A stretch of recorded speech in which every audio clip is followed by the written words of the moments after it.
kulanti wacan oo wanaagsan dhammaanba akhyaarta hawada naga daawanaysa ku soo dhawaada barnaamij aynu kaga hadli doono xaaladan degdega ah ee lagu soo rogay guud ahaan Soomaaliland. Agteeda waxa fadhiya Cabdisalaan Maxamed Jaamac ayaa agteeda fadhiya. ugu horreynna aan ku soo dhaweeyo channelkayga gaarka ah ee Rama TV ku soo dhaw telefishinka caalamiga ee Rama TV. waan dhowhay bismillaahir rahmaanir rahiim alxamdulilaahi rabbil caalamiin.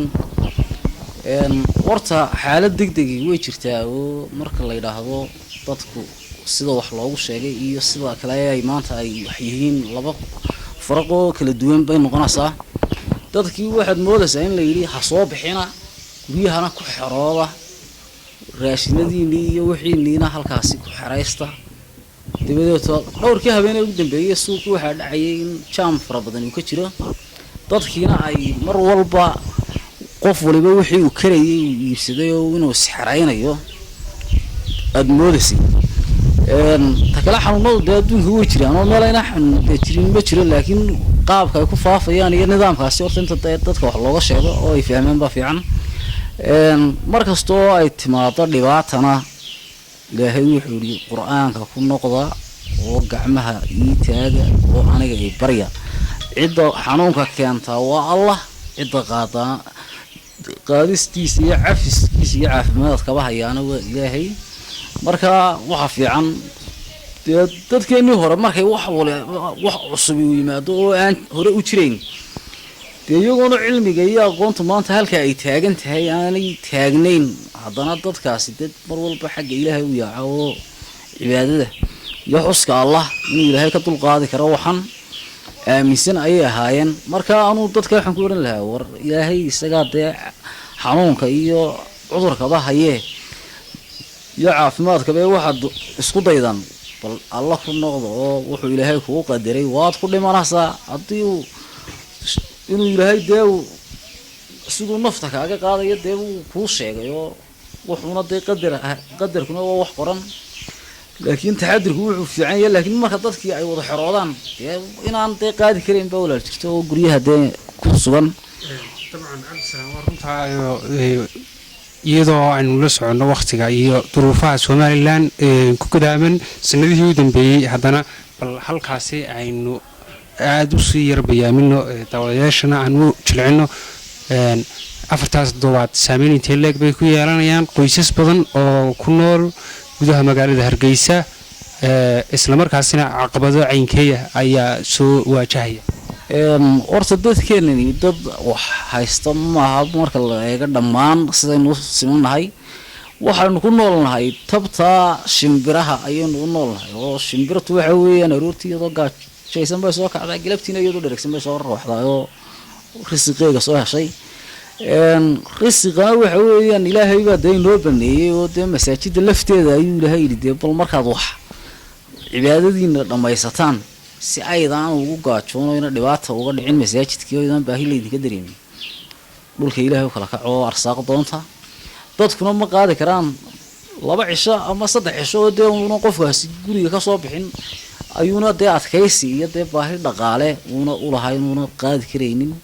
marka dadka waxaan leeyahay war ilaahay baa wax walba xaqiisa jiraan oo ka yimaadaani musiibooyinka inuu ilaahay hareeran mariyo aynu ka duceysano oo dhammaan gacmaha kor u taagno si ilaahay waxa inama soo gaarsiiyo ee uu nooga fogeeyo. ugu dambeynta inagoo soo koobayna barnaamijkeen fariinta halkan aad u marinayso dhammaan shacbi weynaha ku dhaqan magaalada Hargeysa.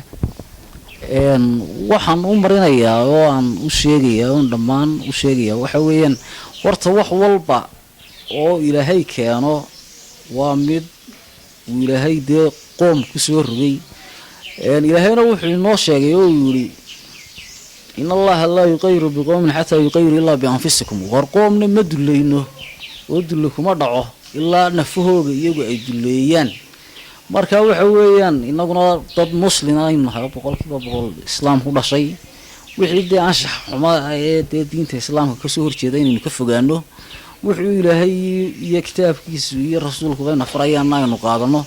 inta markaynu helno ayaabaynu badbaadinaa. ilaahay quraan qofku markuu imika warqada dhakhtarku hadduu warqad soo qoro ama dawo la qoro waxa uu soo raacaya description letter warqad la yiraahdo adigana ilaahay markuu ku soo abuuray wuxuu ku soo raaciyay description-kii uu soo raaciyay waa kitaabka sidaasuu ku faraya sidaasuu ku leeyahay maanta isaga ka joojinay dee markaad inta description-ka aad caad u qaato dee qof ilaahay dee uu raali ka yahay bad noqonays laakiin haddaad adigii badhna ka tagta badhna aad dhinaca kale xumaan ka bilowdo dee ilaahay baa ku arkaya oo masiibooyinkaasi dadka lagu duleynayay ayuunbay ka mid yihiin waxaan dhacayaana dadkana waxaan leeyahay dee ilaahay aynu soo noqono oo dad muslim nahay aynu dee cibaadadeena iyo dhaqankeena iyo diinteena intaa wala noo sheego markii hore diinteenu nadaafad bay ka koobantahay waxa weeyaan maalin walba intaas oo jeer baad weysiinaysaa nadaafad daraduna dee ma fiicno qofka labada qof baad kala garanaysaa ka salaada tukaniga kan tukan baad kala garanaysaa farqa u dhaxay